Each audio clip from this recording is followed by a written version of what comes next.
আপনি বলেন না যে ভাবিও করিয়া কাজ করিয়া ভাবিও না, কিছু কিছু জিনিস আপনি ধরেন তারা নিজেকে বলে এই আজকাল আমাদের ছেলেরা যারা এনসিপি করেছে বা আরো যারা আন্দোলন করেছে যারা, তারা বলে যে তারা বিপ্লবী সরকার চায়, বিপ্লব, এই তারা বিপ্লবী ইত্যাদি ইত্যাদি।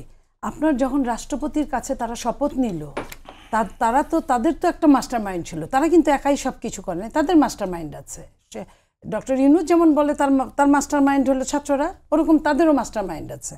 তারা তাদেরকে কি শিখিয়েছিল চক্ষুর কাছে, তারা নিশ্চয়ই তারাই জানে, আপনিও বুঝেন আমিও বুঝি। তো এই মাস্টার মাইন্ডটা তাদেরকে বুঝালো না যে রাষ্ট্রপতির কাছে শপথ নিলে তোমরা অনেকটা লুজার হয়ে যাবা।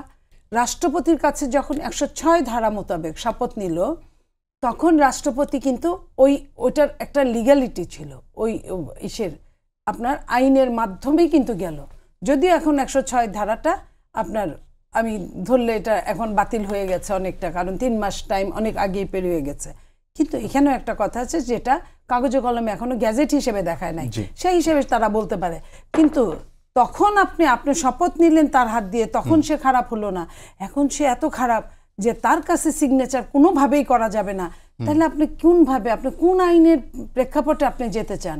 আপনি গণভোটের আগেই কি আপনি আইনকে অশুদ্ধ করে গণভোট চান, নাকি গণভোট দিয়ে আপনি আইনকে শুদ্ধ করতে চান?